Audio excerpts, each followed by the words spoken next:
নমস্কার, শুভ সকাল। আজ 10ই ফেব্রুয়ারি মঙ্গলবার। পঞ্জিকা অনুসারে আজ মা কৃষ্ণা নবমী তিথি। তুলা, বৃশ্চিক ও ধনু রাশির জাতকদের ভাগ্যে আজ কি আছে জেনে নিন।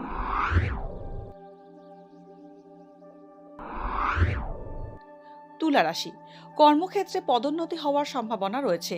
হঠকারী সিদ্ধান্তে ব্যবসায় ক্ষতির আশঙ্কা থাকছে। যানবাহন নিয়ে সমস্যায় পড়তে পারেন। চর্মরোগের প্রকোপ বাড়বে। প্রেমের সম্পর্ক তিক্ত হতে পারে।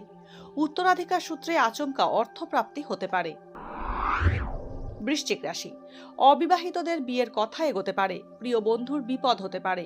মায়ের শারীরিক অবস্থার অবনতি হতে পারে। ভ্রমণে গিয়ে বিপদ হওয়ার সম্ভাবনা রয়েছে। মাতৃস্থানীয় মহিলার শরীর খারাপ হতে পারে। ন্যায্য প্রাপ্তিতে বাধা পেতে পারেন। সম্পত্তিগত সমস্যার মীমাংসা হবে। ধনুরাশি, কর্মক্ষেত্র নিয়ে দিশাহীনতায় ভুগবেন। অবিবাহিতদের বিয়ের কথা পাকা হতে পারে। অত্যন্ত কাছের বন্ধু আপনাকে ঠকাতে পারে। সাংসারিক খরচ বাড়তে পারে। ভাই বোনের থেকে ক্ষতি হওয়ার আশঙ্কা রয়েছে। ভ্রমণে গিয়ে বিপদে পড়তে পারেন।